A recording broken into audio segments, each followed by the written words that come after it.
the issue isn't just that we allow sexism to happen, it's that we perpetuate it, and we don't say anything about it, and we remain silent, really, when we should be speaking.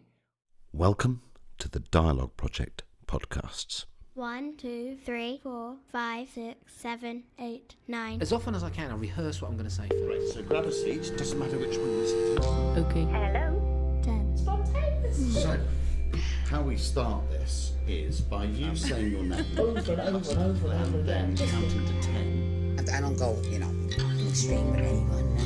Yeah. But they just feel that I care. Yeah. That's all it is. Because I do. I don't regret it. Should I say my name first? Yes, please. Okay. 1. You go to space, you look at the Earth and you cry. If we didn't ask questions, then we wouldn't go on. To change your personal options, listen to me.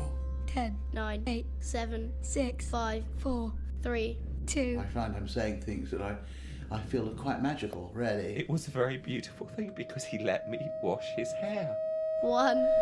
Sometimes I spend weeks and months even planning a podcast. I take time to talk to the person beforehand on the phone.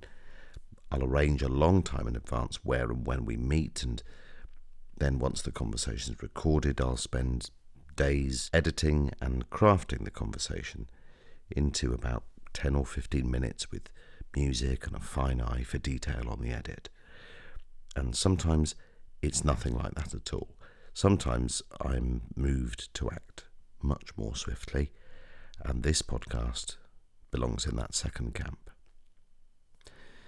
Rebecca Meredith came to my attention when I read an article online on Tuesday about a university debate in Glasgow that had descended into something of a medieval farce. The headline that caught my eye said, "Female finalists in university debating contest left in tears by barrage of sexist heckles from male students in Glasgow." I contacted Rebecca for two reasons. First, it felt like something important was going on here. Two young women, Rebecca and her colleague, Marlena Valles, had been subjected to some pretty spectacularly medieval verbal abuse from a small group of men.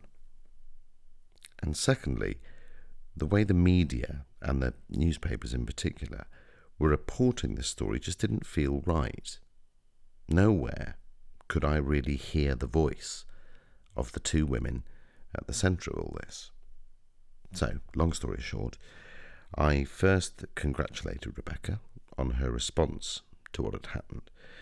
She and Marlena had launched a survey amongst other female debaters and had set up a couple of Facebook pages where other women who'd been subjected to similar kinds of abuse could tell their stories of sexism and misogyny that seem, not yet at least, to be a thing of the past. And then I asked Rebecca if she would like a chance to talk at greater length about what had happened. She said yes. I cancelled my appointments for Friday morning, and on International Women's Day, I got the early train up to Cambridge.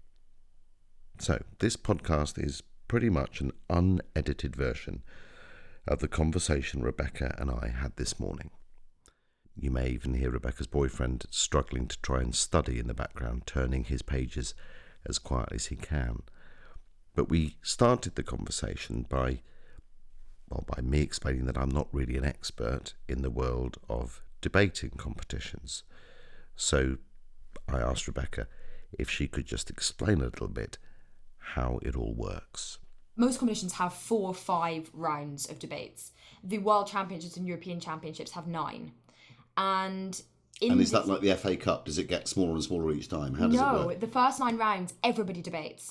And the World Championships, there'll be 200 or 300 teams. Sorry, the European Championships will be 200 teams. Worlds, I think, there's 400 or something. Right. So there's huge numbers of teams, and everyone debates in 9 different debates. And you every get time. points, do you? Or... And you get points. So at the end of the debate, you'll be given a ranking as based on the debate, from first place to 4th place. Okay. And for first place, you get 3 points, second place, and so on. And beyond 5th place, you're not scored. Beyond 4th place, well, if you get 4th, you get 0 points. And then basically after the 9 rounds or the 5 rounds or however much that tournament has, your points are added up. Okay. And the top 8 teams on points will go through to the semi-final. And that's the point, I suppose, it becomes a bit more like a football tournament or something, because it's then down to 8 teams in the semis, and then it's almost like a playoff until the final. And that's the only time you have an audience. The first 9 rounds or 5 rounds, you will not have an audience.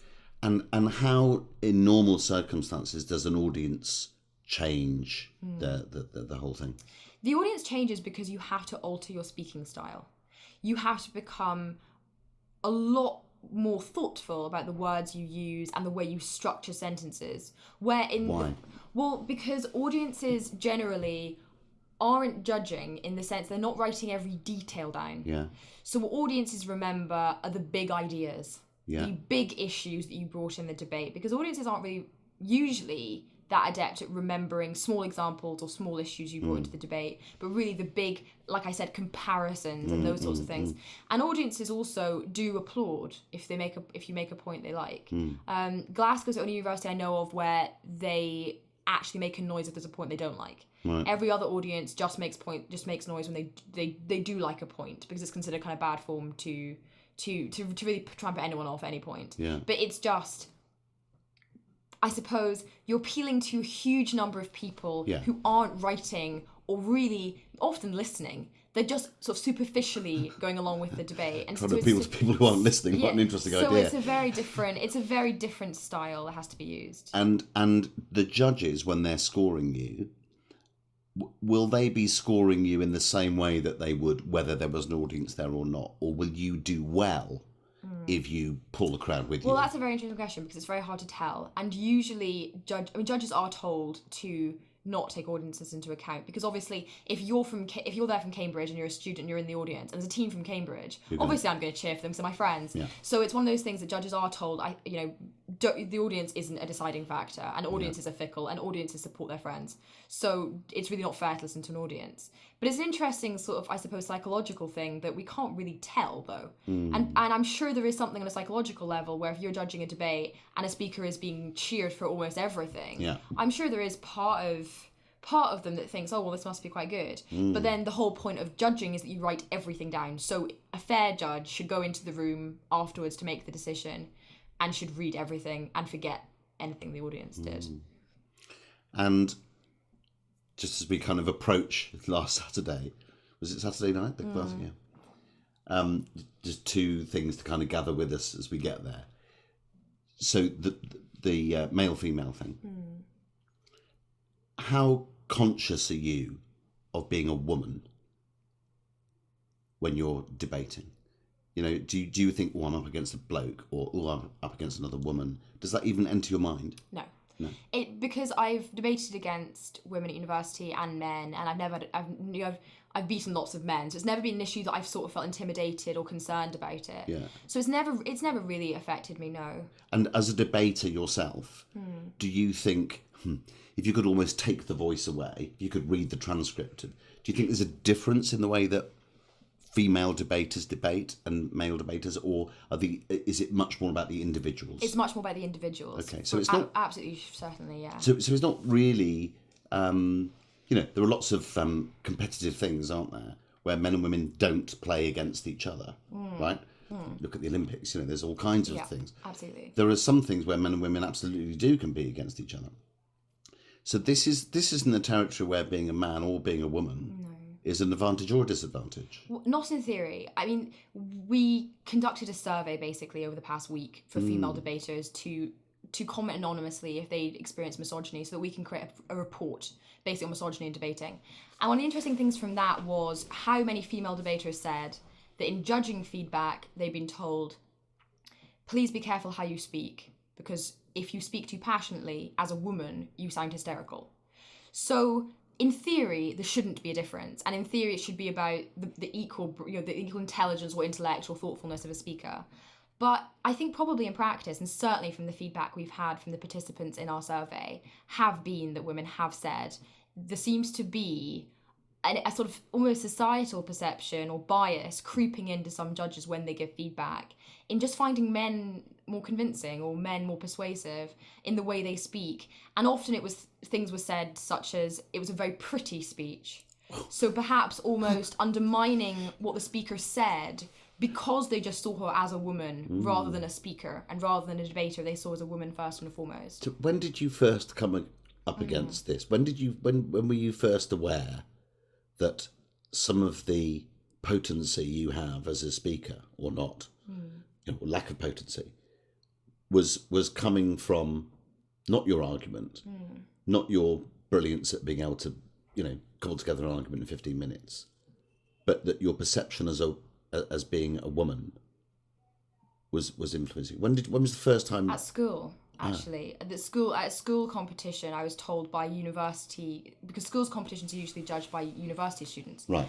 And the feedback was that and I have changed my speaking style since then, but then I was very, I suppose, fast. I do speak quite fast. You are but quick I was very kind of passionate, very expressive, because that was just the way that I spoke. And I was told it'd be fine if you were a man, but because you're a girl, it just sounds like you're being hormonal or hysterical. And it was an interesting thing to be told, especially when you're that young. But the odd thing was that I just sort of went, oh, okay. Okay. Okay then. I didn't took think that on board as useful feedback. Yeah. And then when I got to university, it was mentioned again. And it was at that point I sort of thought, but I don't think I do. And other people would sort of say afterwards, yeah, that's you don't sound like you're hysterical. You sound exactly the same as when a man speaks passionately. And I have altered my style since then because I do speak too fast, and it is a problem I have. But speaking too fast isn't the issue, exactly. Right, okay, yeah. The issue was the animation and the passion. And it seemed to be that there was a perception amongst some judges that passionate women come across as, the exact quote was the time of the month, whereas men come across as though they're just really persuasive. And, then at university I was also told other things like, defer to your male partner on analysis and economics because men are more convincing. I've got to ask you, Rebecca, were any of the people who were telling you these things women? No, to be honest. But they weren't. But the survey we've had, some women have said that it has been women. So to be fair, okay. I think that there have been some who've said that it has been women, but they are in the minority. For an absolute doubt, the majority of the feedback we've had is that it has been men making these comments, and certainly on an individual level, it has always been men. But I've no doubt that some women probably do fall into the same traps. But for me, it's always been men, and the majority of respondents to the survey, it has been men. Okay, so let's. This is interesting and useful for me to understand the context too, because you'll understand, I'm sure, that for some people debating is something that happens. It's a bit like hunting and shooting and fishing. It's like some people out there do it, not because there's any big decision or a policy going to be made, but because it's just fun. It's a fun thing to do, right? It's a geeky thing. A geeky activity. Yeah. But clearly there's a lot of it's an interesting thing to do as a young person, particularly because you're forming your opinions on the world and creating positions and learning, But it's useful for me to build up a picture. So you're used to the rumbustriousness of a debate. You're used to the academic challenge. And when sometimes there's a crowd there and they may cheer you. Debate about crowds, yeah. So what was going on then? Set up the recent thing at Glasgow then. So it was a final. The final, yeah. So how important is this final for someone who doesn't know? Oh dear, I don't want to offend the Glasgow debate competition. It's not hugely important. No. It's the final of what though? It's called the Glasgow Ancients Championship. It's a Scottish tournament that is held every year. It's a good tournament, but it's not on the same level as the European Championships, the World Championships, and the biggest tournaments in Britain for debating are Oxford and Cambridge and LSE. They're the biggest debates. They're the most number of teams, so they're considered to be the kind of highest level. Sure. But so it wasn't hugely important. But it's so why did you do it? Why were you there? Yeah, well, this competition was an open competition, which means the two speakers in the partnership don't have to be from the same university. Okay. Whereas in most competitions, you have to be from the same university. So at the World Championships, I have to speak with someone from Cambridge. Yeah. Because I'm representing my university in the same way at World Schools you represent a country. But a university becomes universities. But this competition, it was an open tournament. And I have a female friend in Edinburgh who does debating.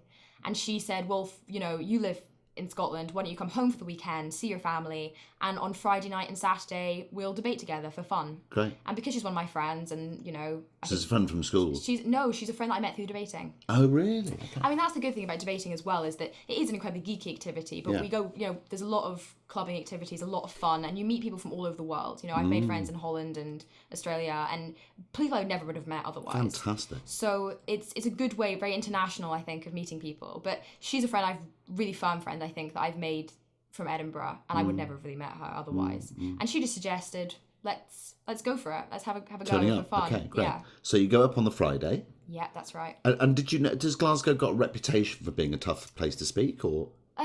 Well, I'd never heard about it, and I mean, it was odd because when I got there, it was made clear to me though on the Friday night that it had a tradition or perhaps an infamous reputation for misogyny. That was kind of made clear to me at the pub quiz.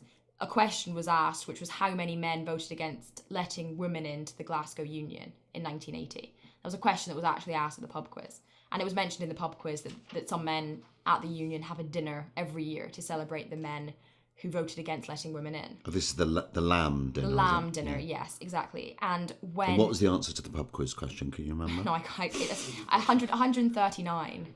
139. And voted against? Voted against and letting how many women... voted Oh, for? I can't remember. I mean, it was the majority because they got in. But the famous thing about the vote was that they'd tried to pass it several times, and everyone had always voted against. And the famous thing was that the only reason it really went through was because equality legislation was being passed. And if they hadn't voted to let women in, the union would have been shut down, because by that point in time, there was actual equality legislation which said you can't bar women from your union. So it was made pretty clear to me even on that first night. But it was an interesting reaction to that pub quiz question of how many men voted against as a dinner, and the answer is 139, was that there was male Glasgow students who were applauding the question. They were applauding the men who voted against, and it was an awkward environment where there were young men just kind of sitting next to you in a social environment who were applauding 139 men who didn't want women in their union, and they voted for that 33 years ago.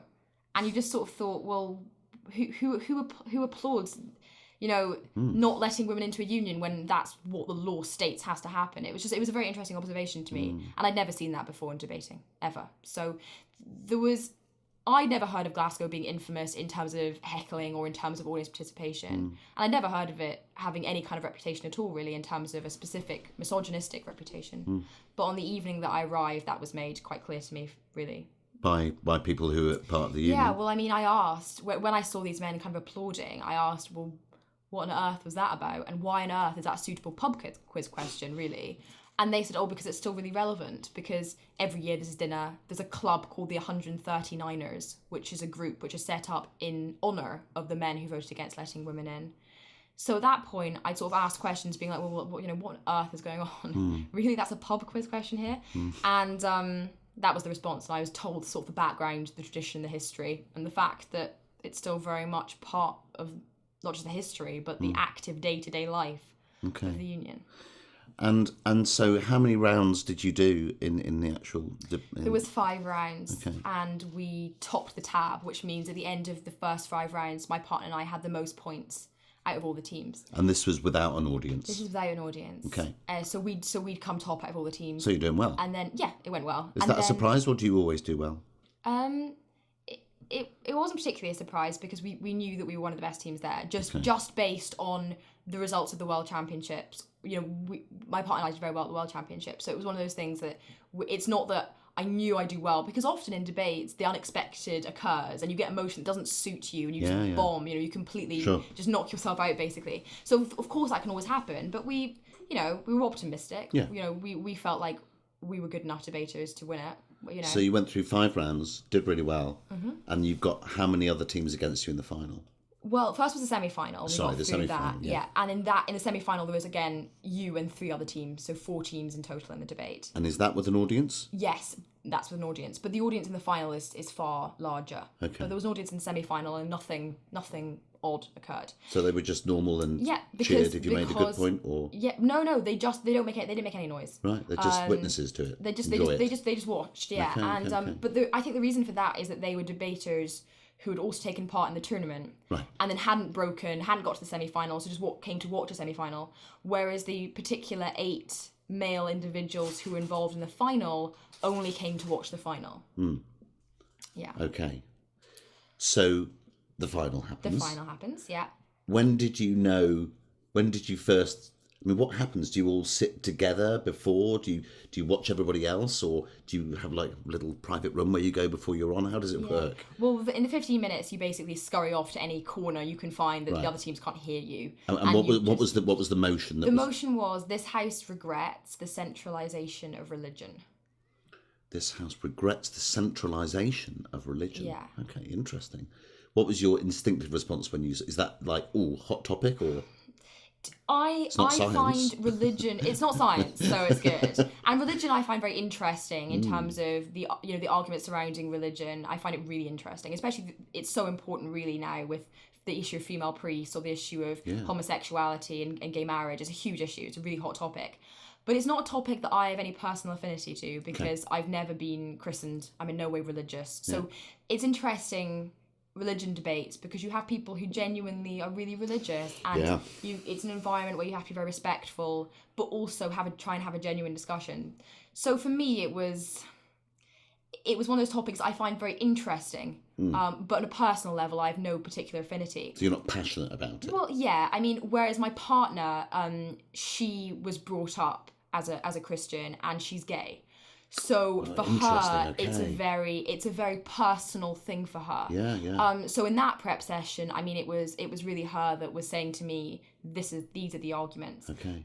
But a lot of the arguments are very well rehearsed, in the sense that I think most people would know, or at least be able to sort of argue, that things like the Vatican perhaps do dictate dogma, or do dictate certain ideas, like the use of condoms, for example, and the Pope has immense control over what the Catholic Church does. So a lot of the arguments aren't really out there or radical. They're arguments that most day-to-day people would have noticed in the media or noticed in day-to-day life. But for me, there was no personal affinity, whereas my partner, it's a personal thing for her. So it was a really nice debating with her on that topic. But at what point did you kind of smell that something was different and unusual about the atmosphere in the audience? Yeah. When did that happen? As soon as I stood up, I was the first speaker in the debate. We were opening the debate, and for almost as soon as I stood up, there were about 8 male members sitting in the front row of the audience. And what shape is this room that we're in? It's a very odd setup. It's basically a chamber. It's a huge chamber. There's like a debating chamber? Yeah, exactly. The audience, it was about 90 people, 100 people.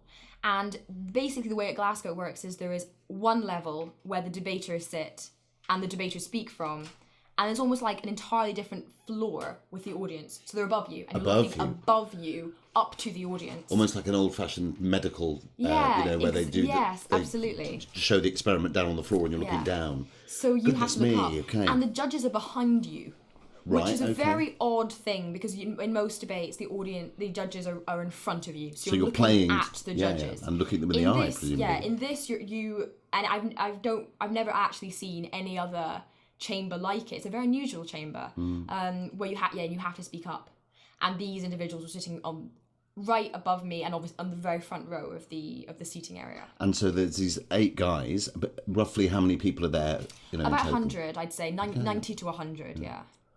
And so you stood up and started speaking, and how did it start? Gently, or did it feel? What happened? Well, right from the beginning, I think before I even said anything, I could see these men in the front row booing before I'd even spoken. You could see them booing. Yeah, well, and here. I mean, it was odd, because it was a very odd environment, because the entirety of the audience claps when you stand up, because it's just to introduce the speaker. Yes, but I could see that these individuals weren't, and I could hear there were boos. And it's a very odd thing, because when a speaker stands up, it's very odd that you'd boo when I've never met these men, I don't know these men, I've not said anything. It just seemed very strange, but also because generally booing nobody boos at debating competitions, because it's rude. It's a bad form, yeah. Yeah, and it's just not very necessary to try and drown out someone speaking. And is that the first time that anything like that happened to you? Yes, yeah, the first time ever. So you stood up, so you already your senses must have been heightened in terms of what's going on. Yeah, absolutely. I just thought it was really odd. I was just like, okay, we'll just ignore that and continue. Carry on. And also, I had been warned before I stood up that because of obviously the details I'd learned the night before about the 139 Club, I'd already kind of been told there is a history here and be aware of that history when you debate. So I just thought, okay, well, that's perhaps just some immature guys that just wanting to make a stupid point because they're in this club and they have this dinner, and that's that. I'll just keep on going. And also, I'm not gonna sit down. Why should I? And I'm not gonna start speaking to them. And but interestingly, so I've got a lot of theatre background, and there's a whole thing around in theatre. When people's mobile phones go off, some actors would say, "Well, you just carry on and ignore it," and some actors would say, "You say, excuse me, could you stop the play?" Yeah. You go, "I know I'm playing Hamlet, but could you turn your phone off, please? Yeah. Thank you," and then carry on. Is there any license at all for you kind of going, "Excuse me, I'm talking"? Yes, you could. But you have 7 minutes to speak, and you're in the final of a debating tournament and you're trying to win.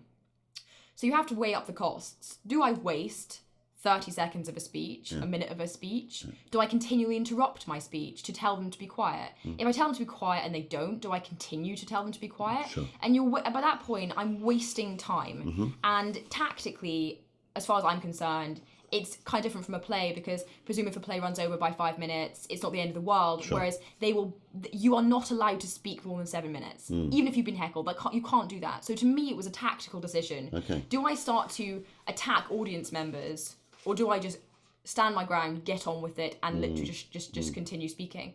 Also, when they shouted during my speech, "Shame woman," and everything was accompanied with "woman." And the truth is, I was just shocked. And I've never had to deal with that before, to be honest. What was that like when you heard that for the first time? Yeah. What happened inside your head? Panic. Just sheer and utter, what is happening? Yeah. And what on earth do I do? Yeah. And there was. What did you do? Did you look? Can you remember looking at anybody, or what? Well, my friend, this is what's quite interesting, was there was female students who I know, female debaters who I know, who were sitting in the row behind these men. Okay, who you could also see. Yes, but it was quite distracting because I could see by about halfway through my speech, and at one point they'd booed almost above my voice that I couldn't shout over them. And the women behind these men, I could see them basically pat them on the shoulder, and I could see them really animatedly sort of shouting at them, speaking to them. And then I could see there was an exchange of words, basically. There was a bit of a Barney happening in the front row. While you're trying to get your point across. While I'm trying to speak, yeah. So, to some extent, I could have said what's happening in the front row. But then, that's a waste of time. And I mean, I don't know what to say to shame women. I mean, what do I shout back? What is the witty heckle to that? I honestly don't know. And I'm not particularly witty, I wouldn't say. So it's one of those things that I made the sort of split-second tactical decision. Just ignore it. Ignore and carry on. Do not let it affect you.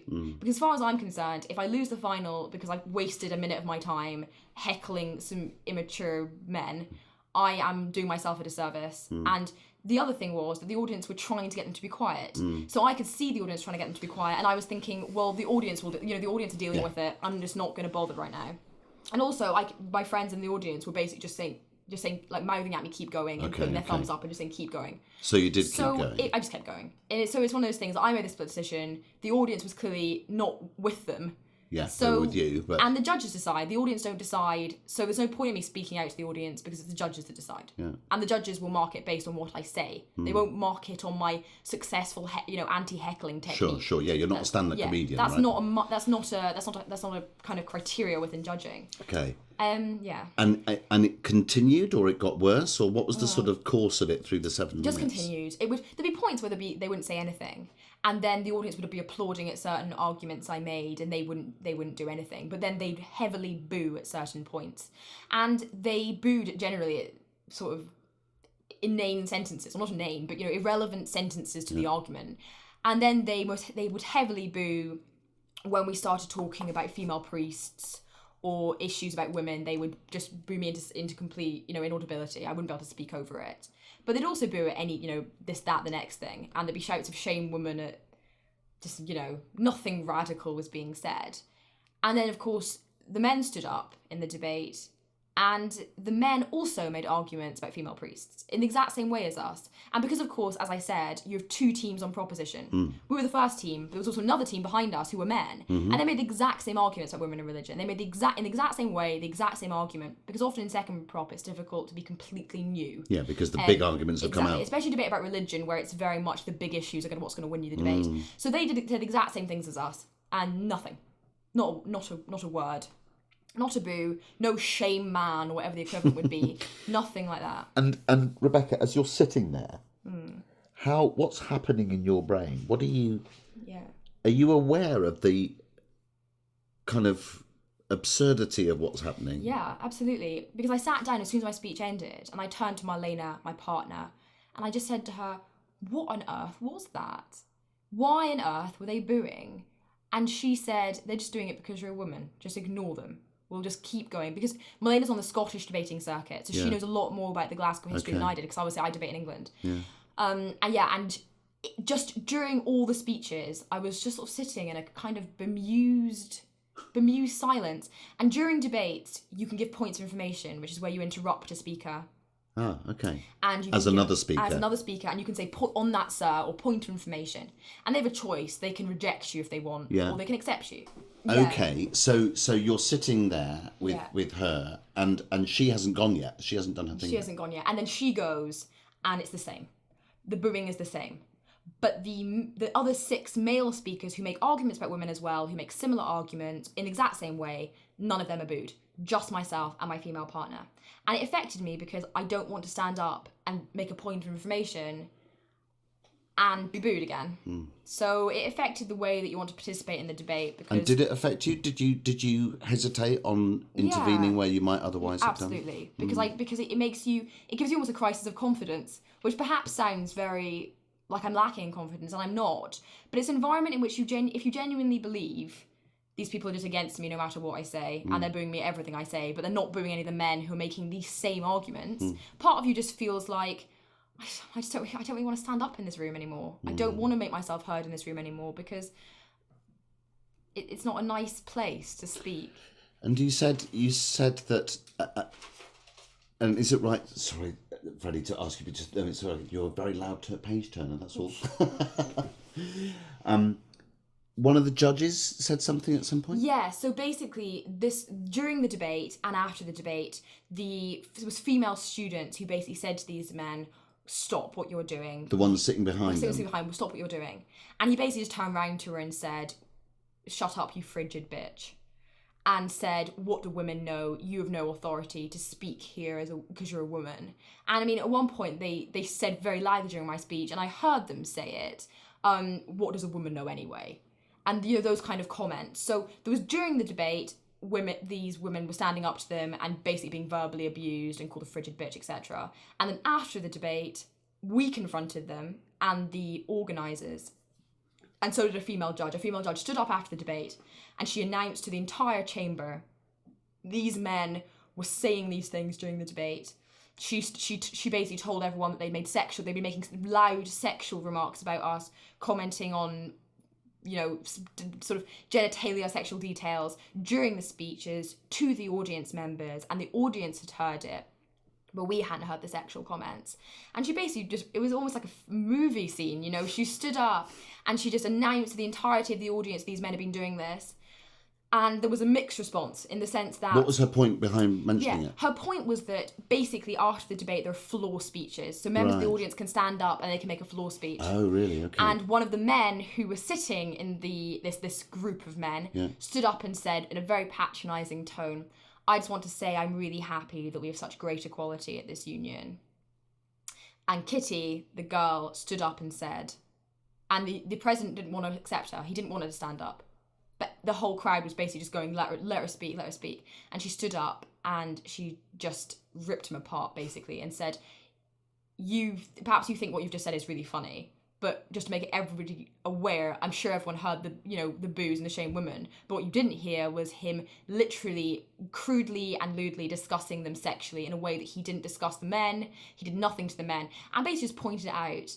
And the 90 other people or whatever it was in the audience were applauding her, just really on her side and really on our side.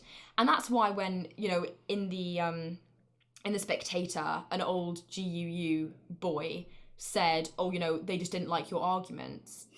That is bizarre, because if an audience doesn't like your arguments, why would it always be these 6 men who booed, but not the 90 other people in the audience? But that's not why that person's written that thing, is it? Because this is just smells of clutching at straws, doesn't it? It's just... And he is an old GU member. I mean, he was there before the GU admitted women.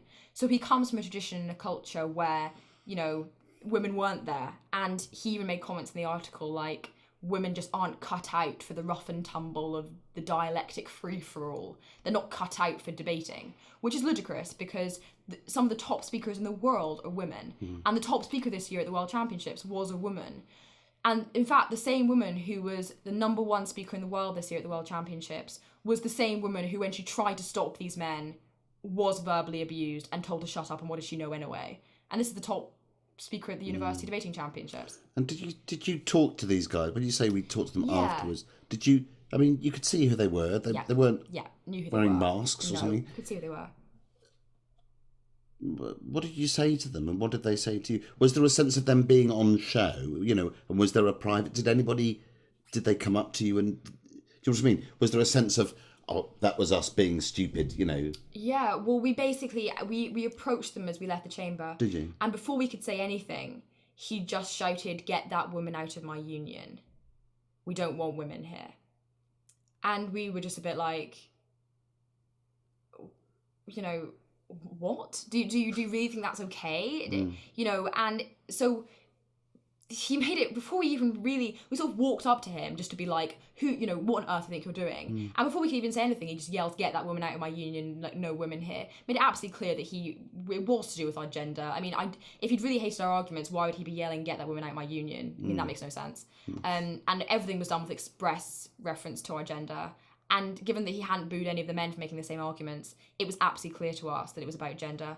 And also, the committee members from the Glasgow Union, basically, when we confronted them and this individual, just said, well, it's to be expected that women are booed here. It's par for the course that a woman would be booed, and that's just how it is.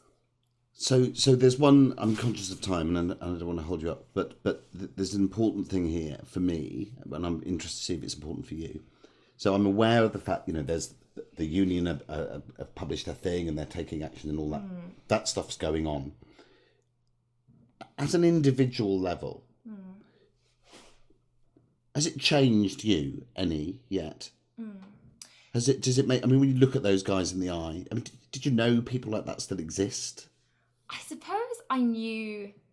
I've read sort of enough news reports of horrible incidents happening to know that sexism still exists. Yeah.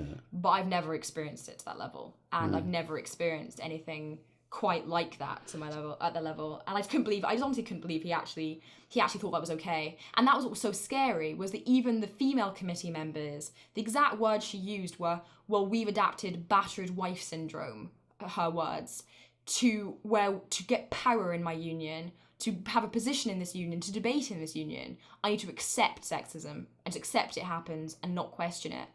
And she said that other women who hadn't accepted it had just had to leave. So it seemed to be that it was normal, it was acceptable, it was par for the course, and if you didn't accept it, you were out. And that's just the way that things seem to have worked for, as long as anyone could remember. And where are you on that? What do you think about that? I mean, you as a young woman in your final year here at Cambridge, because you've also had some journalism. The headline I saw was "Women in Tears." Yes. What was the tears? What was the headline? Reduced to tears or something. This is the worst thing that happened. That this poor woman was reduced to tears. Yeah, that was what really frustrated me. Was that, to me, what was shocking about the incident was, what he said was awful. Yeah. What they did was awful.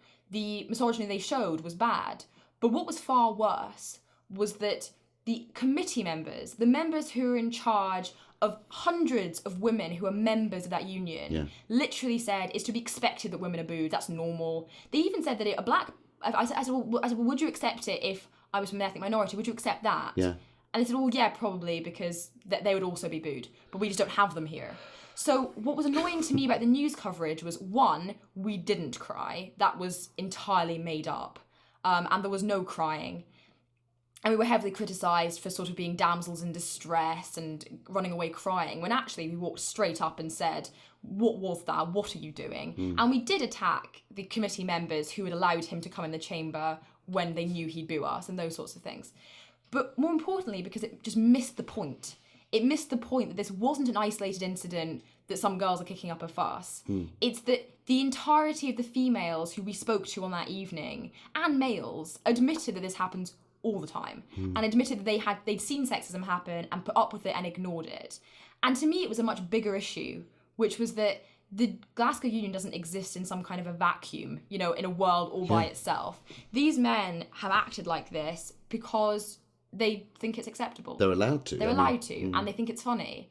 And in the past few days, I've had hundreds of emails from women at Glasgow and all around the world, but particularly the ones from Glasgow have been particularly poignant because they've just basically been saying, I read the story, it didn't shock me.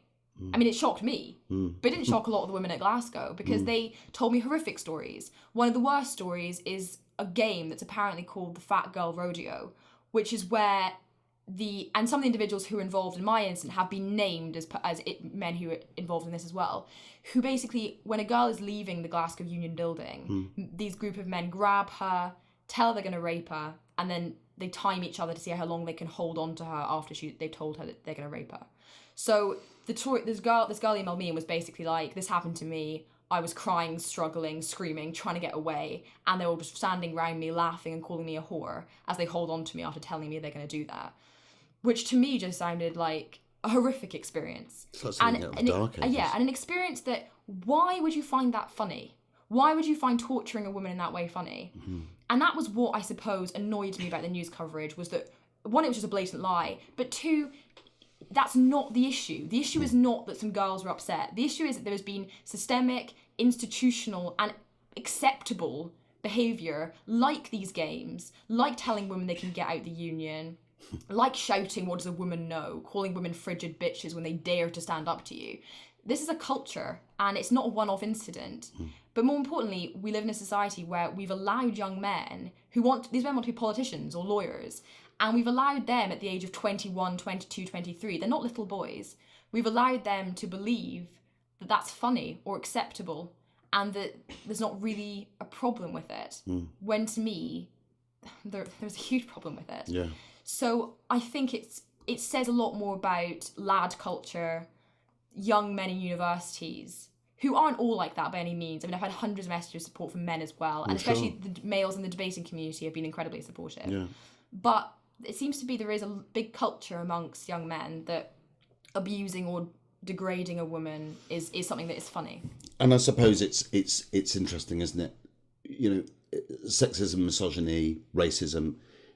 I've worked with some really racist kids, and actually I just listen to them a lot, and you realise that beyond the racism is an incredible amount of frustration and hurt, and they have ambition, and it's nothing to do with black kids or Asian kids or whatever. It's to do with the fact they feel they don't have an opportunity.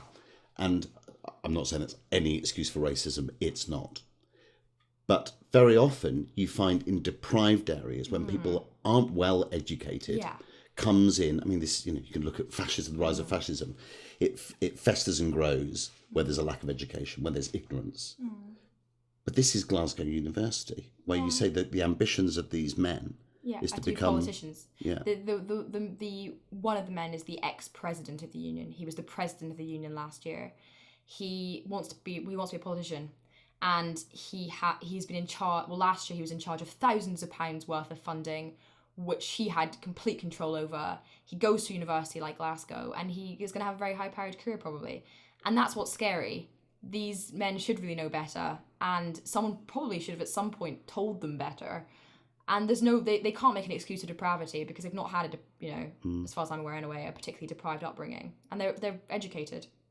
So it just seems like, and I mean, it does exist at Cambridge as well, though. It does exist, not anywhere, I've never seen it to that scale. Yeah. But certainly, I mean, we have an online newspaper here called The Tab. And whenever there's an article about women or women's issues or, XYZ happened to a woman, it's scary how many young men decide to comment on it saying, this is just feminism gone too far, or this is a feminazi, which is the new kind of in phrase, which is that it seems to be that any woman who kind of stands up for women's rights must be a kind of man-hating, crazy lesbian. It's always that kind of odd stereotyping, which does seem to come into play amongst male students.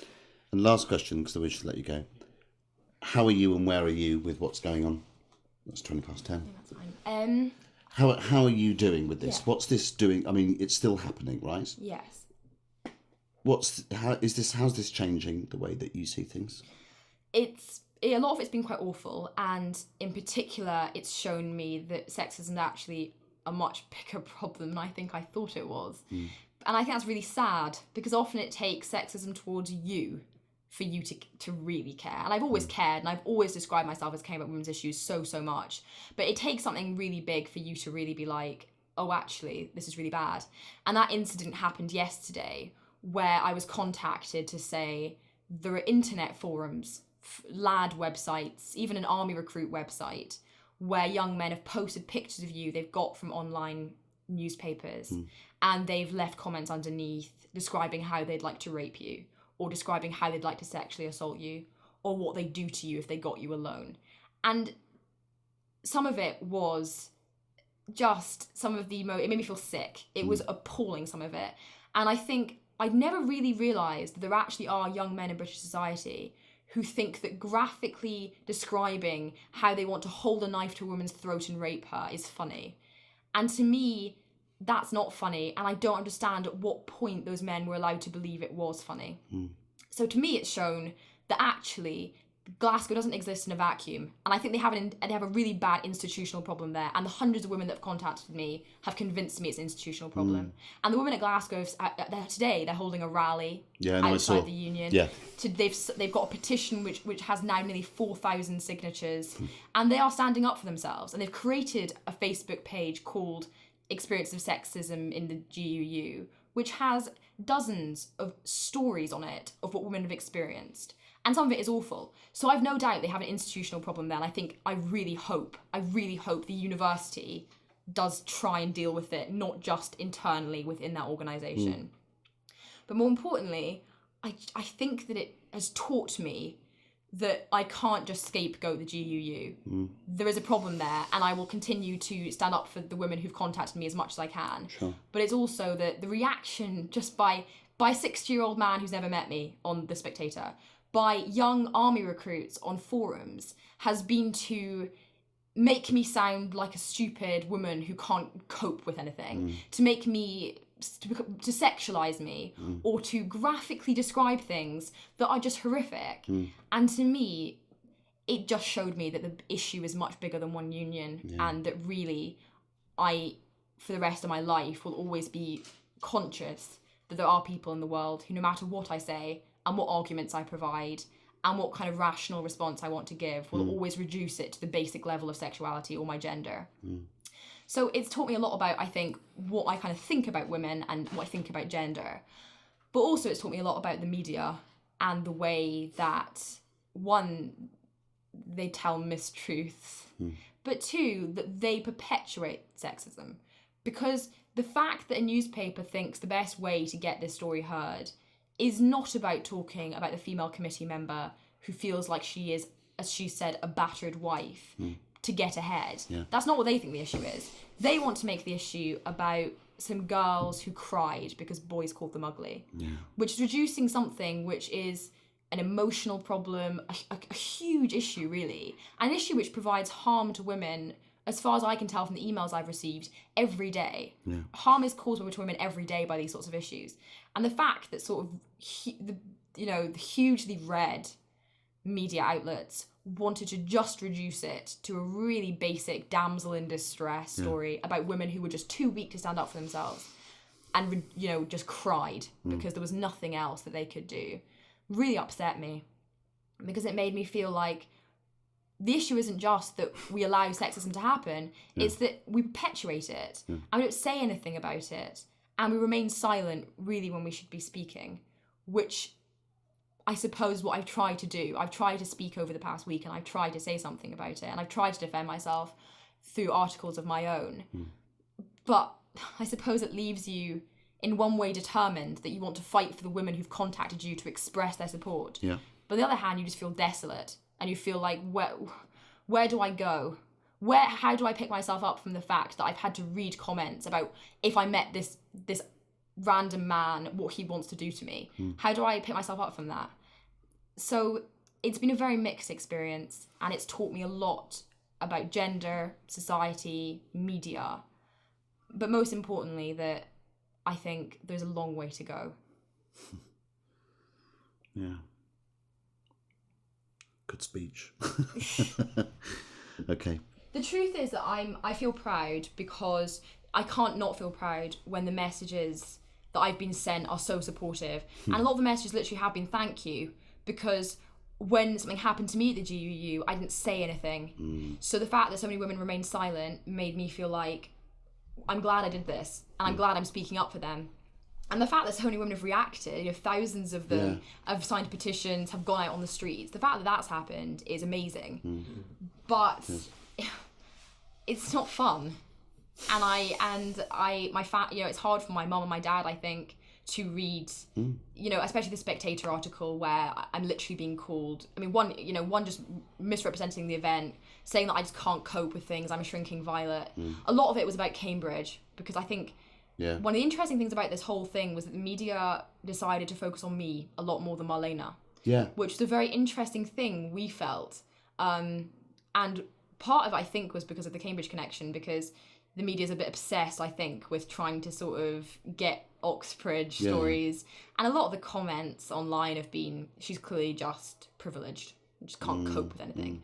Which made me furious, because I'm at Cambridge on a bursary. So the idea that I'm some kind of like elite rich kid who just can't cope with harsh life, you know, I can cope with men heckling me, and I can cope with debating. So it's not been fun, and a lot of the accusations that have been thrown at me have been hugely upsetting, and especially for my family and my friends, and also just journalists coming to Cambridge and turning up and basically just asking students at King's, do you know her? Do you know her? What's her number? What's her number? And my friends emailing me and being like, I was accosted by this journalist today, you know, what on earth is going on? And, you know, then being bombarded by calls from journalists myself. It's something that I'm glad I did, because it's made a difference. And I think, and the University of Glasgow have contacted me and really been excellent in saying that, you know, something will be done, and we assure you something will be done. And male debaters at Glasgow have contacted me to say, we think this is awful, and saying we've ignored it too long, and admitting that they've ignored misogyny and saying we're not going to do it anymore. So maybe a line's been crossed here. So hopefully a difference has been made, but it's the sad reality, and I suppose, which shows just my humanity, is that I'm glad I did it, but I wish I hadn't had to, and I wish it hadn't been me, which sounds like a cowardly statement, I suppose. I think it's very honest. But as a normal person, if I'm being 100% honest, I preferred my life when I went out for lunch with my friends and I did my essays for university and I called my mum, rather than reading comments like what I've had to read on the internet and being, as far as I'm concerned, sexually harassed on the internet, and having to read horrible things and being called by journalists all day, every day. I would 100% much rather this had never had happened, and that it hadn't happened to me, which is something that I hate to admit to myself, but it's the most honest thing to say. And it hasn't changed my view on debating, but it's made me determined to try and do something about the problems in debating. But yeah, I just really wish I'd never had to. Yeah, you said you started the beginning by saying you wanted to die down. Yeah. But that's a conflicting feeling though, because I wanted to die down in the sense that I'd love it if died down its focus on me as an individual. Yeah. And I'd love it if it wasn't about my pictures or me as a student at Cambridge. Yeah. But I don't want it to die down in the sense that I don't want it to become irrelevant so that the women at Glasgow lose the capital they have right now to actually make change. And I don't want to sort of think about it in 5 months and realise, oh, well, actually, nothing has happened and everything's exactly the same. That's why I think your petition is a great idea. That's why I think your survey is a great idea, because you take it away from you and you make it into the topic, which is great. And that's what I've absolutely tried to do. And the survey, I mean, we had 200 responses within 2 days. Yeah, amazing. So incredible responses. I mean, that's an incredible response. And that's just from debaters. Just 200 responses in 2 days just from female debaters. And hundreds of emails. I mean, huge numbers of emails I've received from women at Glasgow and around the world that shows me that it is really a big problem. But well, I think this will be useful because you've had a chance to talk for longer. Yeah, I think listening to you makes me think it's a much better idea to do a longer version. We can chunk it up if you like. That's perfect. Fine. But because this will sort of not exhaust you, but in terms of, right, okay, if you want to hear what she really thinks, here it is. Yeah. Your voice is out there. Why this is useful, this is what I learned, is that the problem with written media is they can write what the fuck they like and you can't contend it. Or if you can, it's the next day and it's too late. Yes, exactly. But if it's your voice, that's why, Telly or radio are better to do. So the Women's Hour was a good call, well done, and the right programme to do. Yeah, I know, and Women's Hour was good. But again, with the newspapers, though, it's one of those things that whenever they spoke to me, and to be fair, the majority of them haven't ever spoken to me. Yeah. 1 or 2 have. But even when, and the reason I decided to speak to one of them was because of the lies the other one had printed. Yeah, so I was almost forced into a media circus because they know that and they play against it. I was almost forced into it because they printed the lies in the first place, and I was being attacked so much I had to defend myself, and the only way I could do that was by speaking to the media. But the problem then becomes that they wanted to know about the incident, obviously, so I gave them the factual description of the incident. But I wanted to get across, we've made a survey, the women at Glasgow have done X, Y, Z. This is what we're doing. And of course, I suppose girl sets up survey doesn't sell newspapers. It's not a sexy headline. It's not, Girl cries when boys, graphically describe her breasts is apparently a story that sells. And even if it's mainly based on mistruth.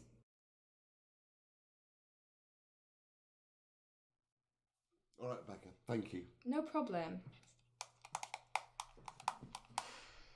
Okay. I don't think there's anything else. At least I hope there's not.